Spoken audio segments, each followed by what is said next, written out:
Okay, so good morning. Today's daf is Bava Kamma daf Kuf Dalid. We are just at the very top line of Kuf Dalid 104, Kuf Dalid Amud Aleph. And yesterday we learned a Mishnah that if one robbed and swore falsely about it, one would be obligated to travel as far as Madai to return the stolen item and the 1/5 penalty, right? So if you steal something and you voluntarily return it, you're not obligated to pay the double penalty. Instead, but if you swear falsely about it, then you are going to be obligated to pay a 1/5 penalty. I think Madai is sort of meant to be an exaggeration. Basically, you need to travel to the end of the world, whatever kind of expense you need. That's what you need to do in order to give back the money. So the Gemara then wondered who the author of our Mishnah could be, particularly since the Mishnah seems inconsistent with the views of Rabbi Tarfon and Rabbi Akiva in the following Mishnah, which is from Yevamot, Daf Kuf Yud Chet.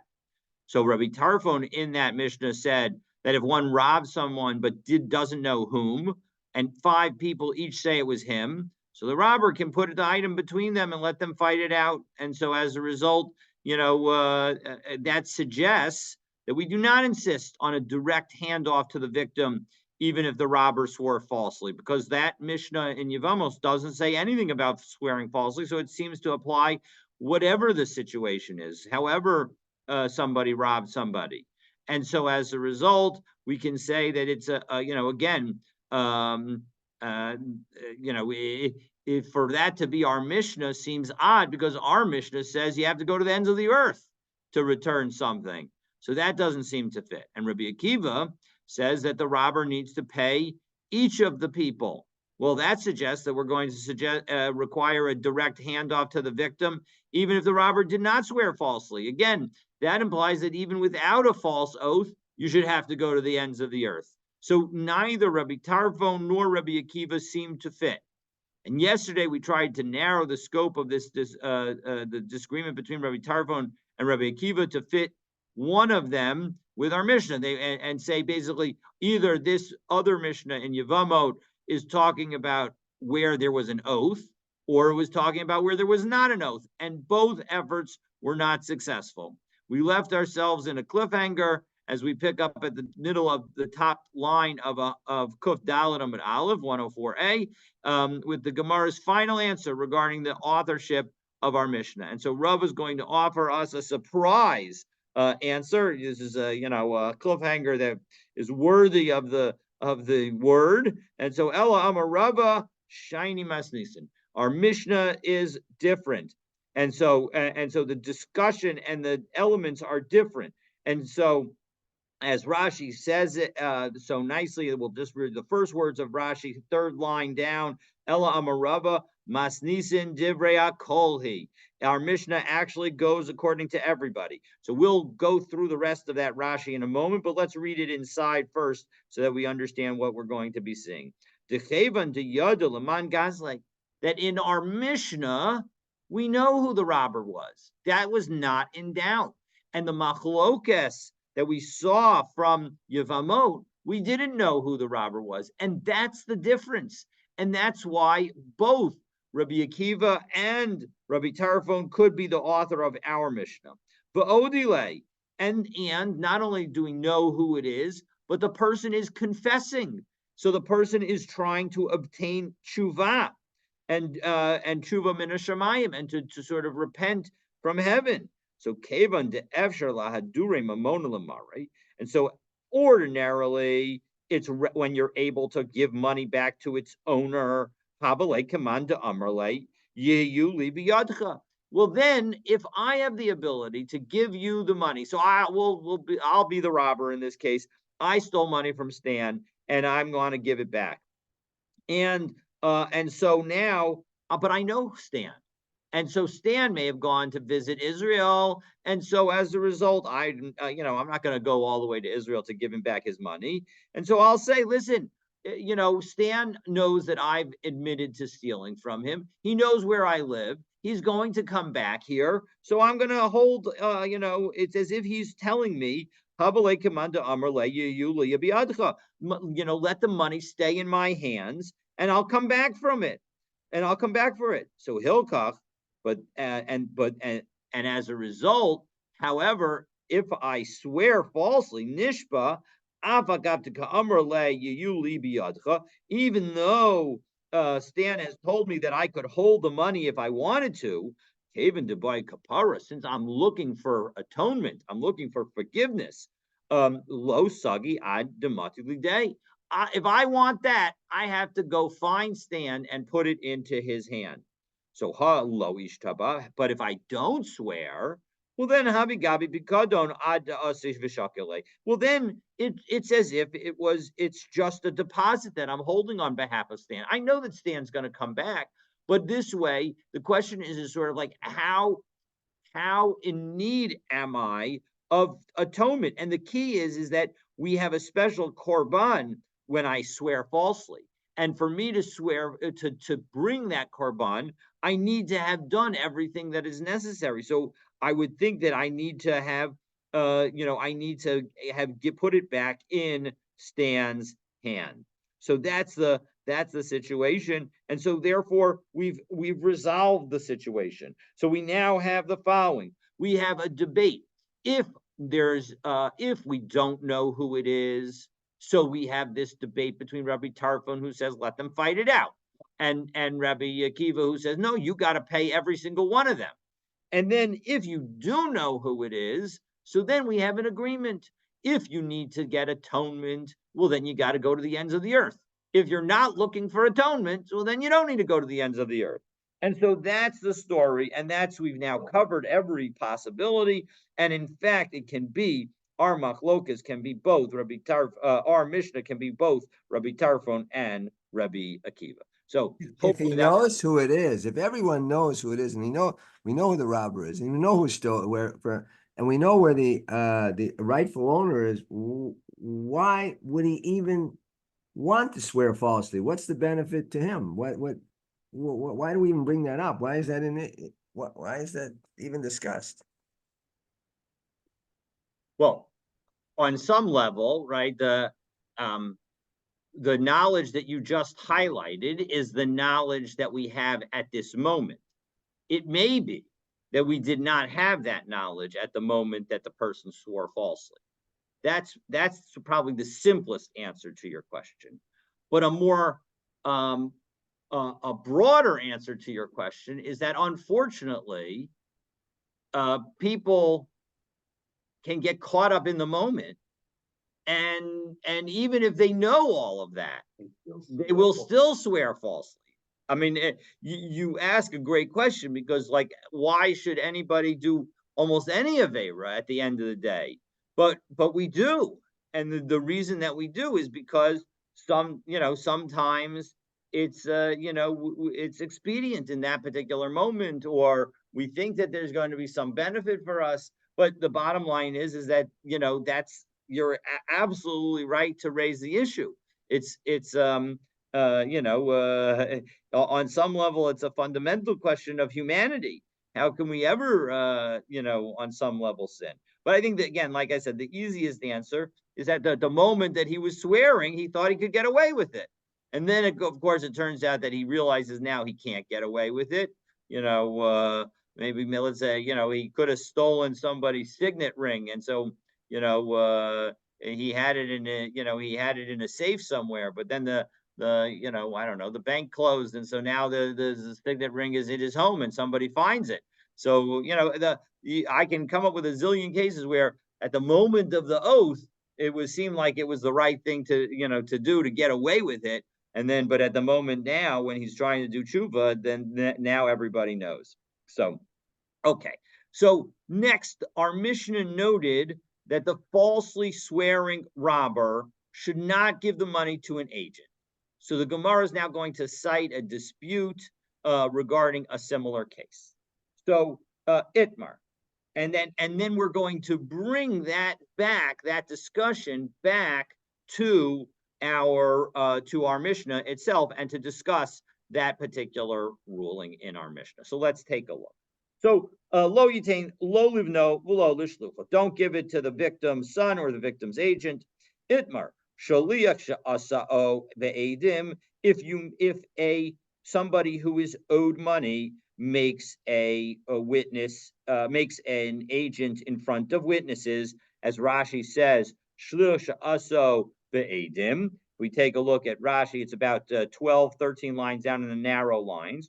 Ruvain sheyesh lo mos biyad Shimon. Ruvain has money that is held by Shimon.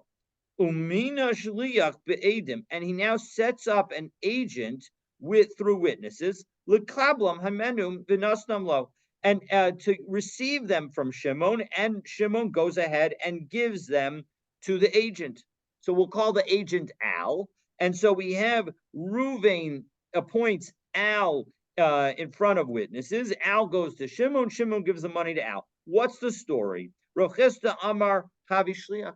Rav Chisda says Al is the agent of Ruvain, and now that Al has taken the money from Shimon, it's as if Shimon paid back Ruvain. And so as a result, if now on his way home, the stick-up guy, Sam, sticks up Al, the agent, and now the money is gone. And now Al comes back to Ruvain and says, listen, I did what I could to bring it back, but the stick-up guy, he stole all the money. So what does and Ruvain now says, hey, I want to still collect from Shimon. Tough luck, according to Rav Chisda, because Havi Shliach, he's the Shliach. Rabba Amar lo Havi Shliach. Rabba says no. He's, yes, he appointed him as an agent, but not as an agent in order to take responsibility as soon as it goes into his hands. And let's get the explanation. Rav Chisda Amar Havi Shliach. Rav Chisda says he's the Shliach because lahachi tarach v'ok maybe edim deleku birshusei. That the point is that he specifically set up the agent in front of witnesses because he wants the person who because he wants this Al agent to stand in his stead and therefore get the money, because at the end of the day, that's what's going to matter for Ruvain. And Rabba Amar lo Havi Shliach, he's not actually an agent. He's not actually standing in for Ruvain because Haki Kamar, Inish Mehemnahu. Listen, I think this guy's trustworthy. And Isamach Samchat Samok. And if you want to rely on him, you can rely on him. But at the end of the day, so if you want to send the money with him, great, send the money with him. I found you somebody reliable. I am not going to take responsibility for anything that happens while he's holding it, but I am going to make this as a convenience for you. That's the machlokas between Rav Chisda and Rabba. Rabba says that he's not really the agent, and so as a result, if Al loses the money, Shimon still owes it to Ruvain. And if Rav Chisda says no, if Al loses the money, he's already received it on behalf of Ruvain, and so as a result, it's Ruvain's loss. So now we're going to challenge Rav Chisda twice. The second of our challenges is going to come from our Mishnah. So Tanan, we have a Mishnah. This is a Mishnah in Bava Metzia. Shoel es a para. If you borrow a cow, v'shilcha, and now you want to return it, and now the lender is sending it to you. So you have asked to borrow a cow, and you've gotten permission to borrow it, but you haven't yet gotten the cow. So, I'm sorry, we didn't do the Rashi. Let's go back to that Rashi. Ella Amar. So you know what? That we already passed it. So okay. So we'll just move on. I apologize for not doing the Rashi that I said we were going to do. But okay. So again, we learned in the Mishnah. So Hashoel es hapara v'shilcha.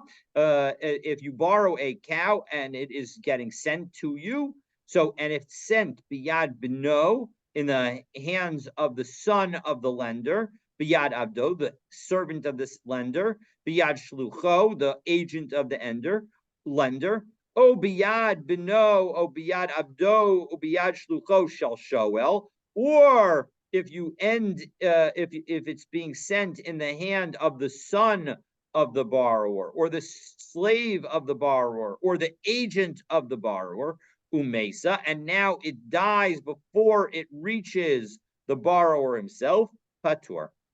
In all of these cases, the borrower is not liable, even though if the cow had reached the borrower, he would have been liable. So the key is, it seems like the agent of the borrower is not sufficient, right? That was the last of our 6 examples.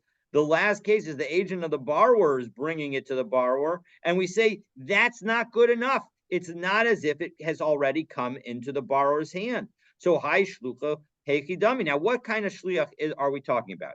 Idolo asa be'edim. If it wasn't done in front of witnesses, minaya dinan. How would anybody know? So, how would we know that in fact this guy was his agent? Ella de Asabeid, it must be that he was appointed an aid in front of witnesses. The Getani de Putter, and yet we see that he's Putter. Doesn't that show that Rabbah is correct and Kashya Rav Chisda, and this is difficult to Rav Chisda? So, Kida Amar Rav Chisda, we're going to see the next answer of Rav Chisda. He's going to say that it's talking about Beschiro Ulkito, that we're talking about an agent who is the employee, or ulakito, his gathered one. And we'll see Rashi in a moment as to what it. So Isn't halchanami. this the opposite of the previous case? In this case, it's the object is going to the borrower. Correct. But in our case, the previous one from the mission is the object is going from the borrower back to the lender. Correct. And clearly the assumption here, and it's an assumption that we do not challenge, that an agent in one direction would work the exact same way as an agent in the other direction.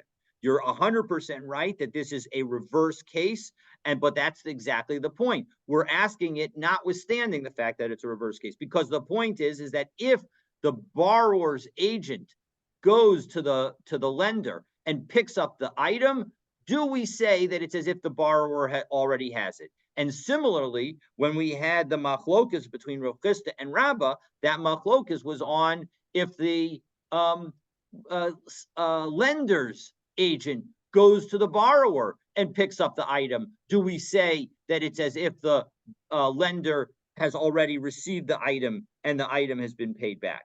And so let's take a look in Rashi to understand the answer. What does it mean, bischiro ulkito, with his hired hand or the person who's gathering? So ulkito, likito, this is about basically smack in the middle of the narrow lines of Rashi.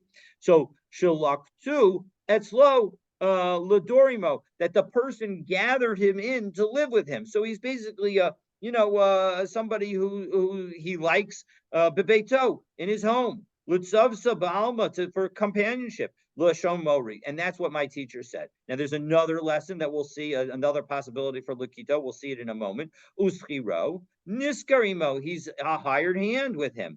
Liyom u'chodesh u'lashana u'lashabes, either for a day, a month, a year, a week. And so that's the point. And so as a result, everybody, it's not like this guy was appointed formally as an agent, but rather we know he's your employee. So that's why he's being used to send the cow to you, because he's your employee. So we figured that would be a great way to send the cow. And of course, that's also the reason why that doesn't work, to put the responsibility on the borrower, because he's not formally your agent. Lishnachrina, now Likito lokit fuaso. And when it comes to likito, it could also be that we're talking about somebody who is helping you gather grain in the field. So a schiro could be some kind of hired hand, where maybe within the home, and lukito is somebody who might be hired outside. But in any event, however you understand it, these are people who are associated with you but are not formally your agent, and that's the kind of agency we're talking about in the Mishnah in Bava Metzia. And so that's why it's not consistent with according to Rav Chisda, with Rav Chisda's view. So Tanan, now what about our Mishnah? Lo yitain lo livno v'lo l'shlucho. We said that you can't give the the item that was stolen back to the victim's son or his agent. Well, again, what kind of agent is this? If he wasn't appointed in front of witnesses, how do we know that he's our agent? He must have been done in front of witnesses. And so, how do you understand this, Rav Chisda? So again, Targum Rav Chisda b'schiro kito. So Rav Chisda explained that this is talking about an employee or a companion, or a gatherer slash companion. So the point is that we're talking about somebody who was never formally appointed as an agent, but is well known in the public view to be associated with the victim. So aval shliach she'aso be'edim. However, if he had in fact made a witnesses in front of, so now the Gemara wonders if in fact you had made the victim had made a shliach in front of witnesses. My hachinami dahavi shliach. It would seem that he would be a good agent. Well, but then listen to the end of our Mishnah. Adatani Seifa Abal Nosin Lo L'Shliach based in, where we say at the end of our Mishnah, that, or the next line of the Mishnah is really that, but he can give it to the agent of the court. We could have created a different kind of distinction. Let's say a distinction about the agent himself. And we say, what are we talking about?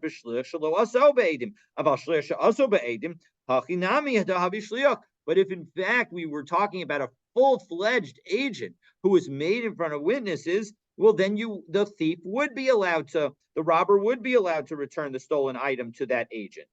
And so why didn't we teach that?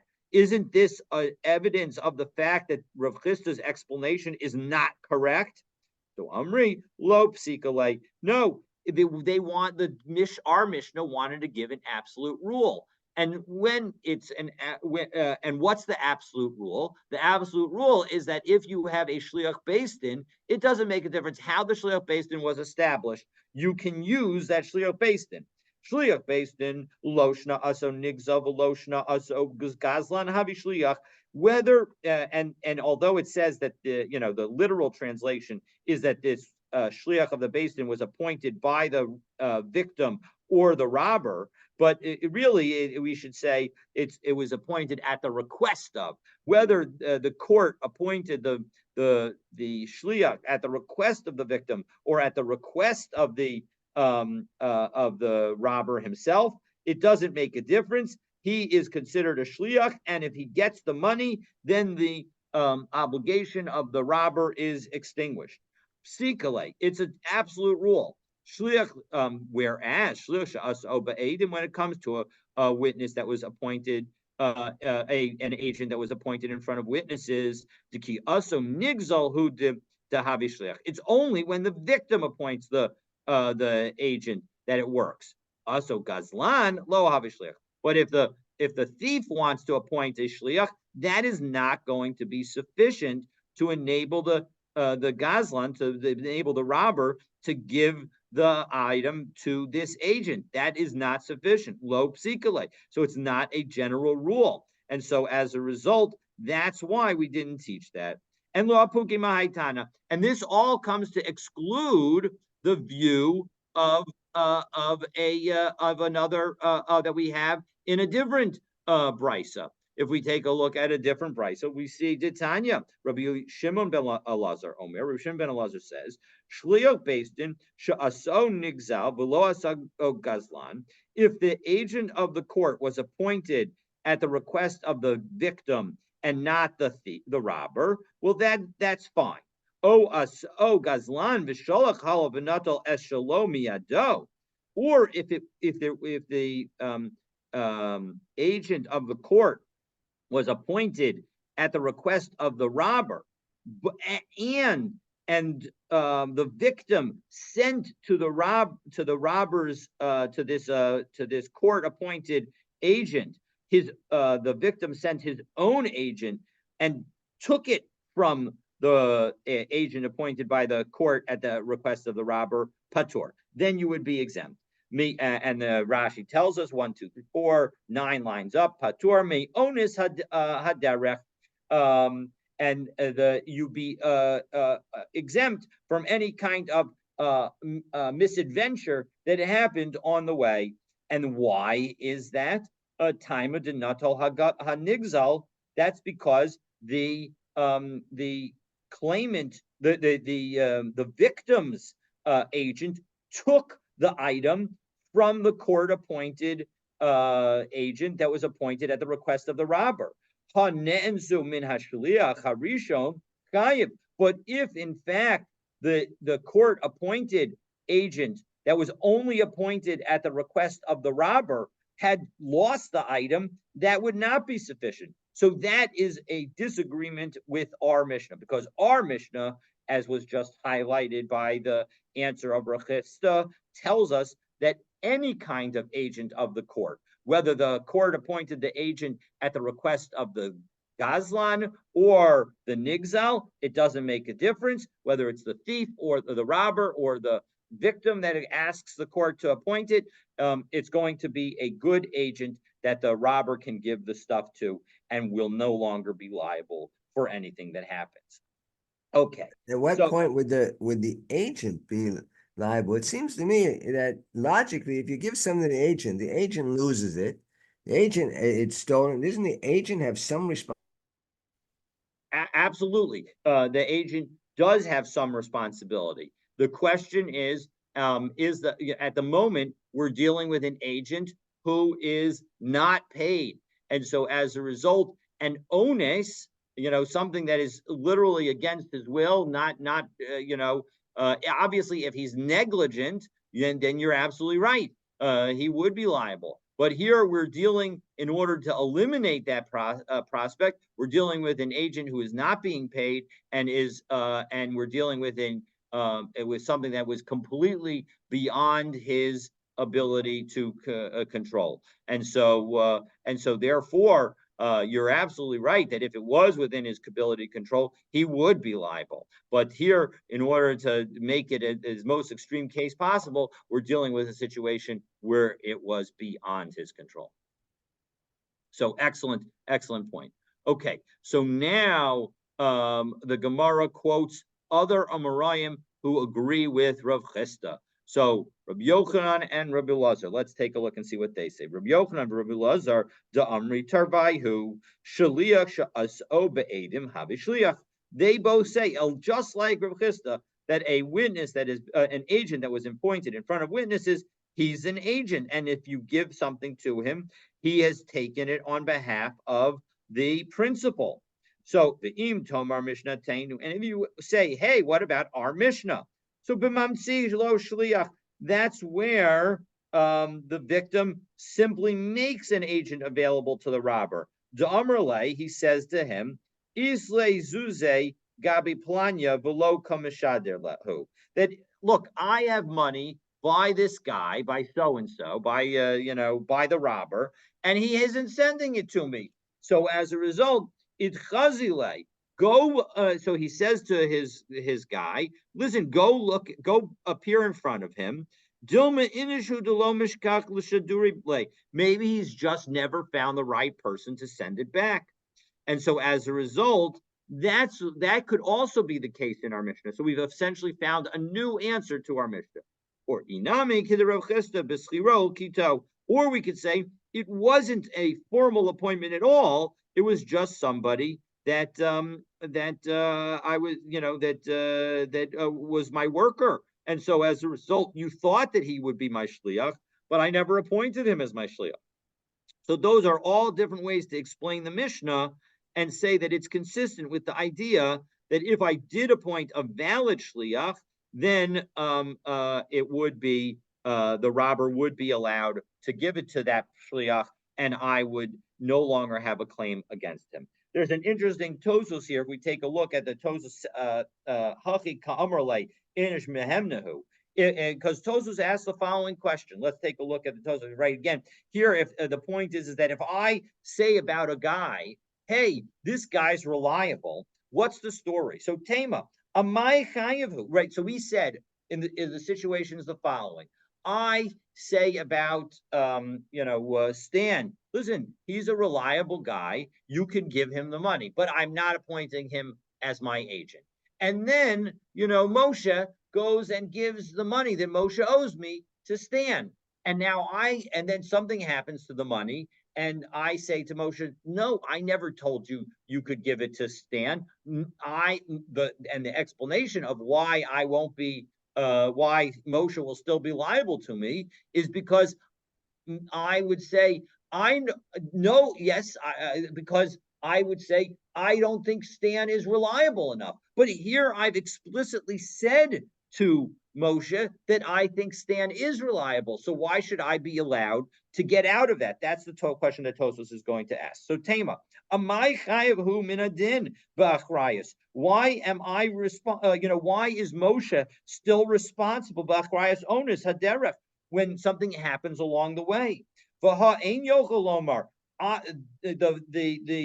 person who's owed the money is unable to say that I didn't want Moshe to give the money to Stan.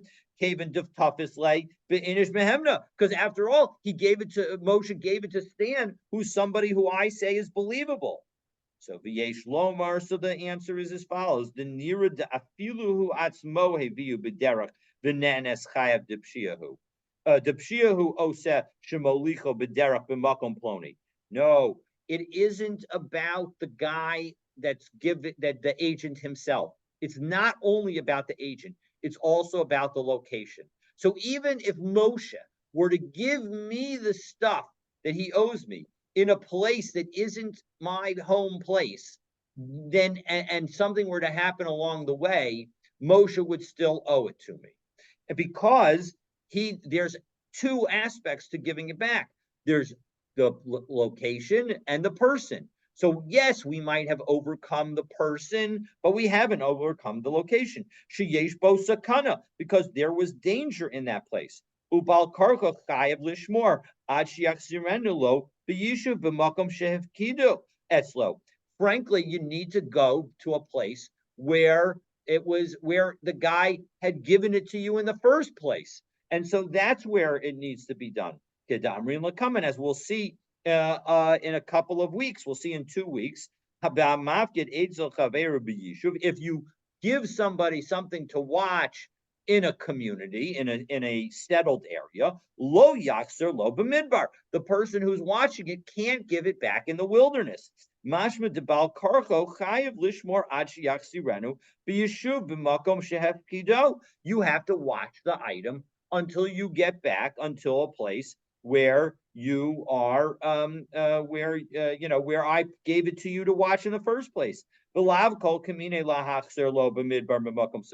don't have the ability to just give it back to me willy-nilly anywhere you want. So that's the Tosfos. I thought that was a fun Tosfos that highlights that there are actually two principles that are going on here. One is the identity of the person to whom you give it, and the second is the location.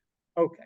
So even if the lender, or whatever the case, let's say the lender appoints this agent, or how he appoints him, that's if he says, bring it back to me, and the agent travels 400 miles to the desert to see it, so, and he loses it, it's as if it's nothing, that the original, the borrower is still chayav, that the agent is potentially, right? So the question is, and this is a great segue to the next discussion that we're going to, or the discussion that we're going to end the day with. The next discussion, actually, this is the next discussion that we're going to discuss is, how do you set it up exactly as you're highlighting, Ken? How do we enable the agent to receive the money? Because you're exactly right. Why would any debtor give the money to any agent? Because he's still going to be subject to some kind of risk. So that's exactly the topic that we're going to talk about right now. So Rav Yehuda, Shmuel. Rav Yehuda said in the name of Shmuel, that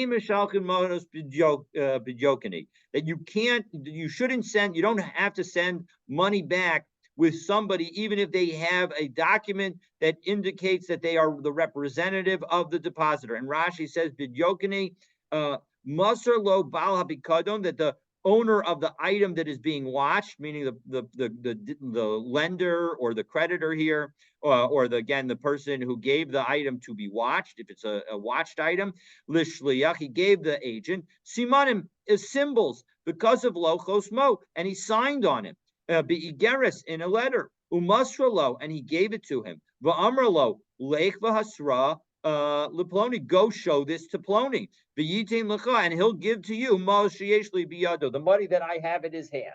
And yet, nonetheless, what we are hearing from Shmuel is you shouldn't do it. Even if witnesses are signed on it, because you will still be liable until it gets back, until it actually gets into the right hands. Rabbi Yochanan Amar,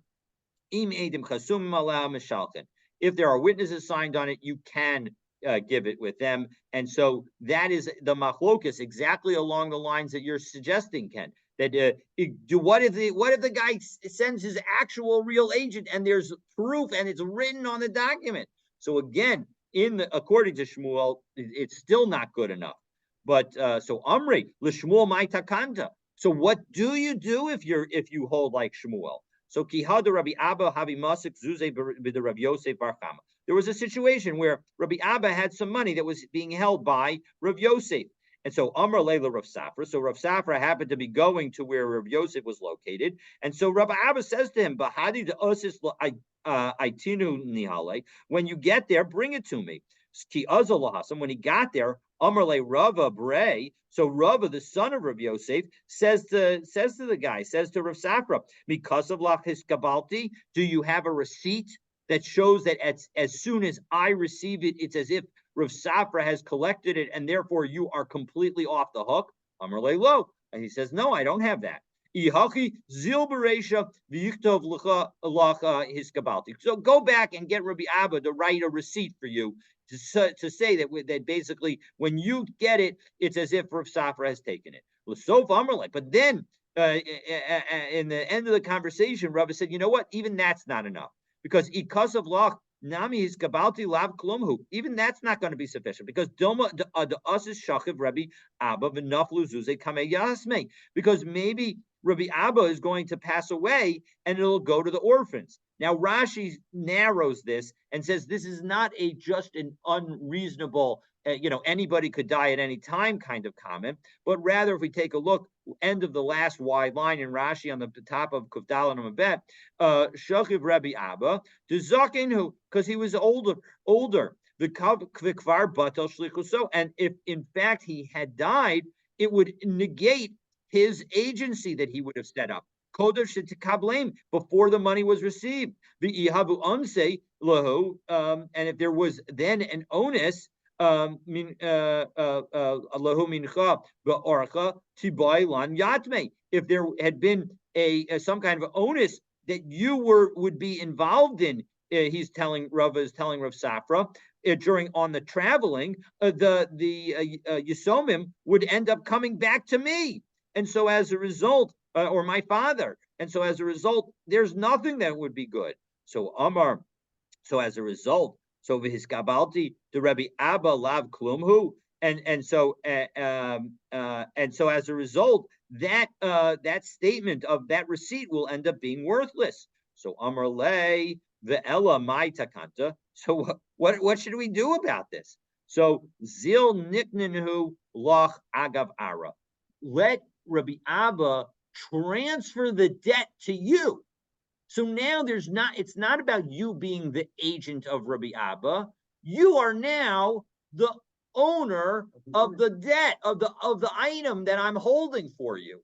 And so as a result, when I give it to you, I'm fully giving it back. Now, of course, you can then go ahead and transfer it back, but this way I'm assured that I'm going to be protected once I've given it to you.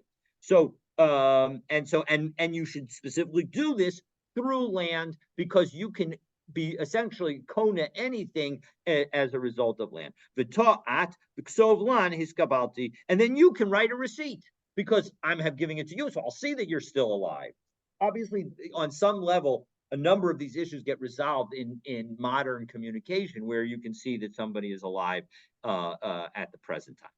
So kihada of Papa have a musik tracer alfe zuze by Chozai. So once along these lines, where Papa had 12,000 zuz that was in Chozai, Akninu nihole Rav Shmuel bar Abba agav asefa the basic, and he transferred the money to Rav Shmuel bar Abba using the threshold of his house. So Kiyasa, when Rav Shmuel bar Abba came back with all the money, because again, remember, he hadn't, although he transferred it to, he didn't get paid. Rav Shmuel didn't actually pay him the money, right? Didn't pay him the value of the debt. He just gave it to him so that the people who owed would feel confident in giving back the money to Rav Shmuel, because they knew that the risk was no longer on them. So as a result, he went so far as Tabach in order to meet him, because he was so excited that he was getting his money back.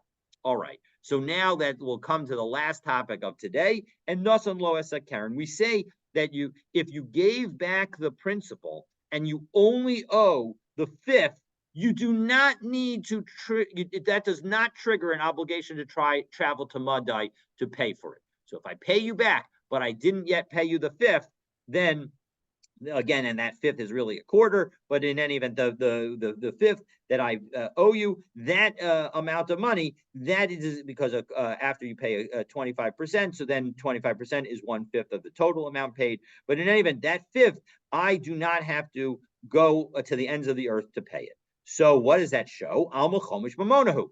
It's not about atonement. It's a monetary obligation. And that's why you don't have to go to the ends of the earth in order to pay it back. The mayas mishalme le yorshin. And so as a result, if the person dies, his heirs have to pay it.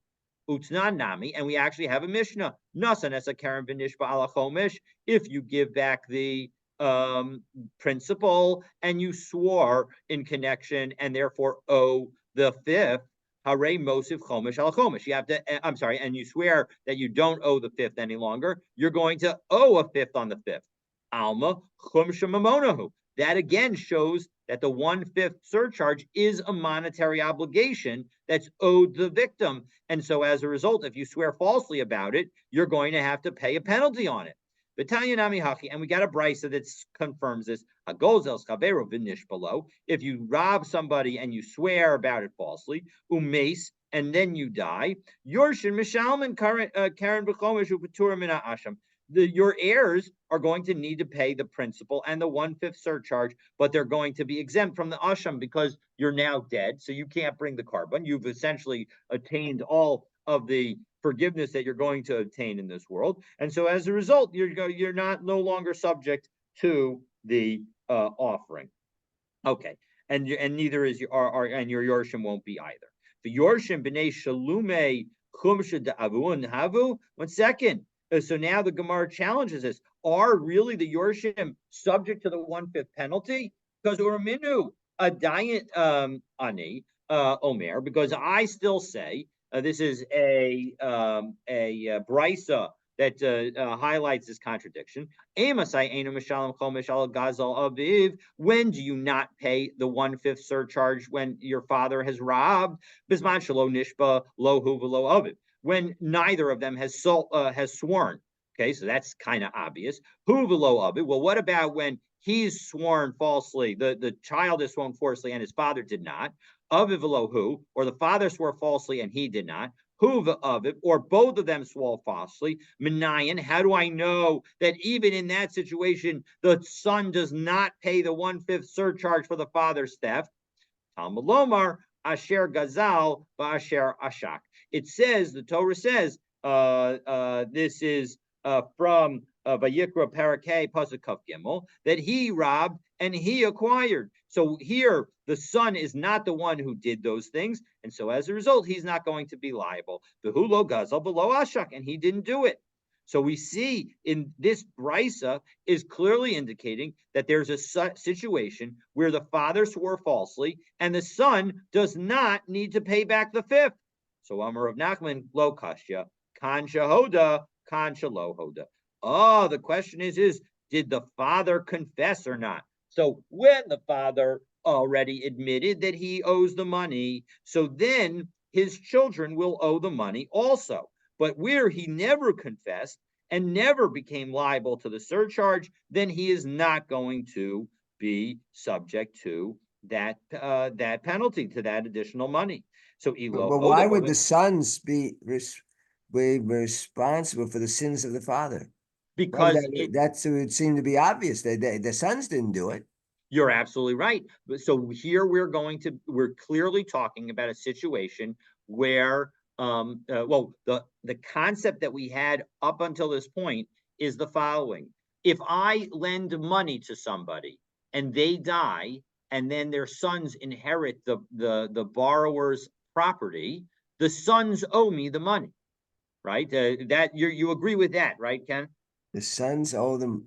Right? If I lend somebody money and that person passes away and leaves all his estates to his children, then the children are going to owe me the money that I lend to him, especially if I lent it on a document or a contract, right? It's a debt that their father, that's part of the estate.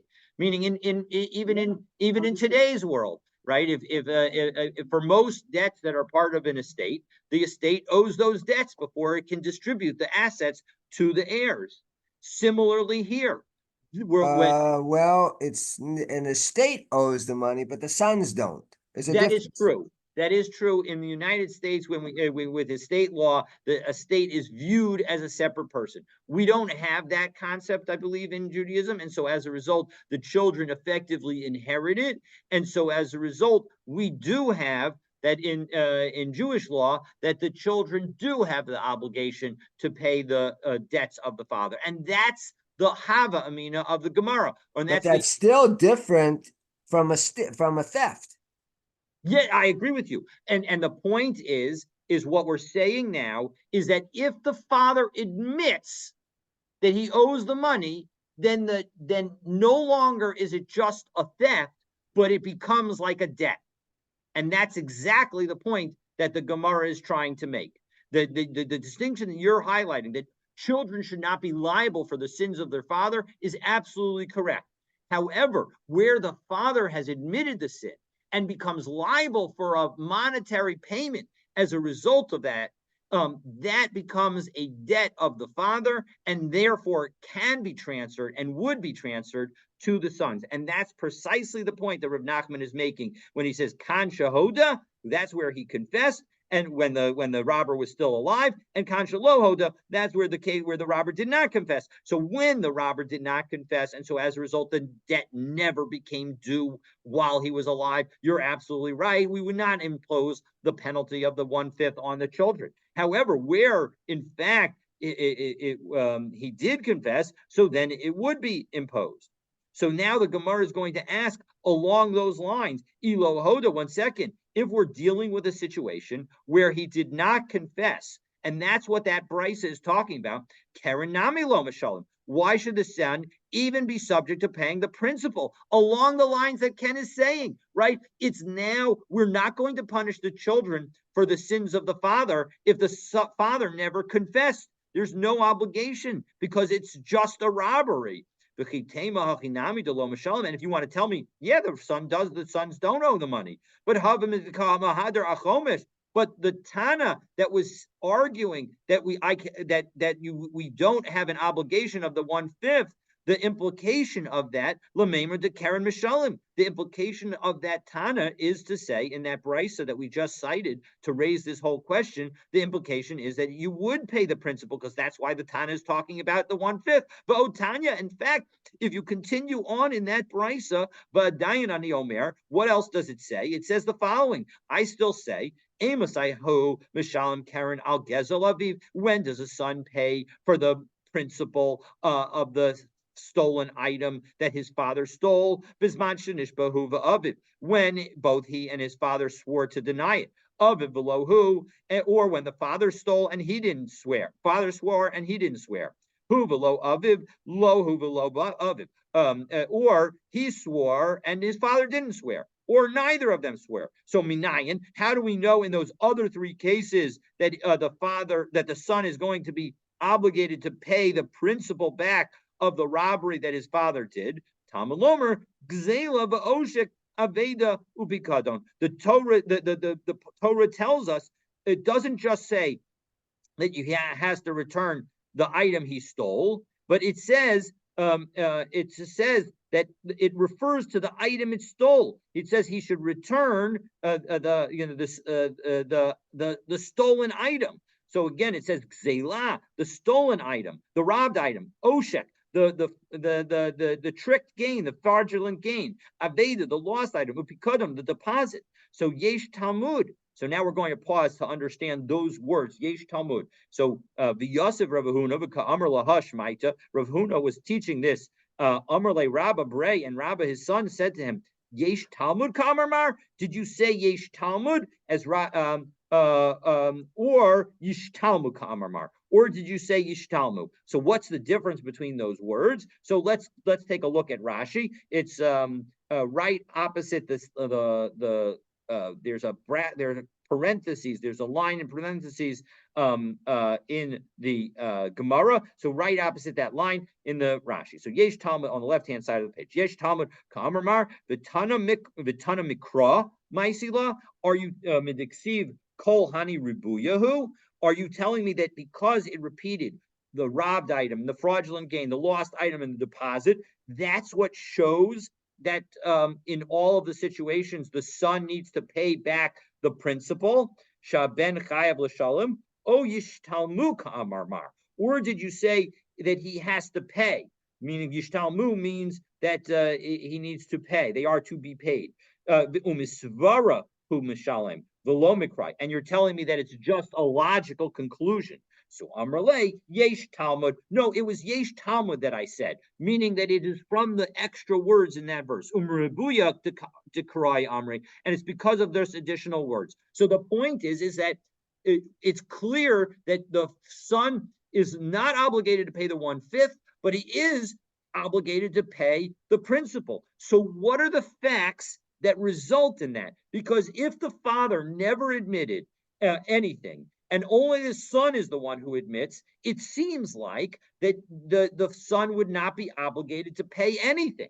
Elamai lo hoda aviv v'hoda b'no. That in fact the situation is the father didn't confess, but the son did confess. So the point is that in fact if in fact no one ever confessed, so then the son would not be obligated in anything because the son has no knowledge. He's like, I have no idea what my dad did. He may have been involved in some shady stuff, but I don't know anything about it. Well, then he's not going to be obligated on the principal, and he's not going to be obligated on the 5th. But if in fact he admits that his father stole the item, but his father never admitted it, then he'll be obligated to return the original item, but he won't be obligated to pay the 5th. So what is the son admitting to? His son didn't do anything. No. Unless he was an accomplice with his father. No, he's admitting that his father stole the item. He's admitting that this is in fact an item that my father stole, and so as a result, he's obligated to give back the materials. That's exactly correct. And so now the question is, but 1 second, we said that the situation could even be involving him swearing that he doesn't owe it. But if he swore that he didn't owe it, why isn't he liable for that 1/5? And that is the cliffhanger that I'll leave you with today. And we'll, God willing, pick up with the answer for that question, God willing, tomorrow. So stay tuned as we finish the concept. We'll answer this, for the answer to this question and the final answer as to when a son will or will not be liable for the 1/5 payment in connection with something stolen by his father. Stay tuned for tomorrow's daf. Have a wonderful, wonderful day. Thank you.